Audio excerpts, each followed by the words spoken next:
Ora, al termine della sconfitta per 3-0 contro la Toscana, siamo con Alessandra Campedelli, allenatrice del Trentino femminile, una mattinata in chiaroscuro dopo la vittoria con l'Abruzzo.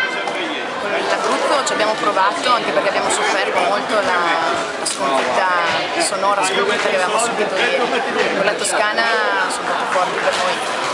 Non siamo a livello tecnico né a livello fisico in grado di poter giocare con una squadra così. Eppure un terzo set che ha mostrato cose buone. Sì, le cose buone ci sono, ma le nostre ragazze non sono abituate a giocare a questi livelli, a giocare tante partite di questo livello.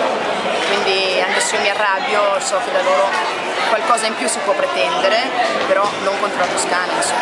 Speriamo di giocarcela con chi ci permette qualche giocata in più.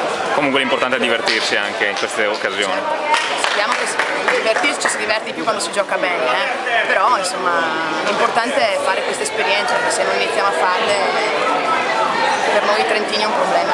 In bocca al lupo. Ok, grazie. Ciao.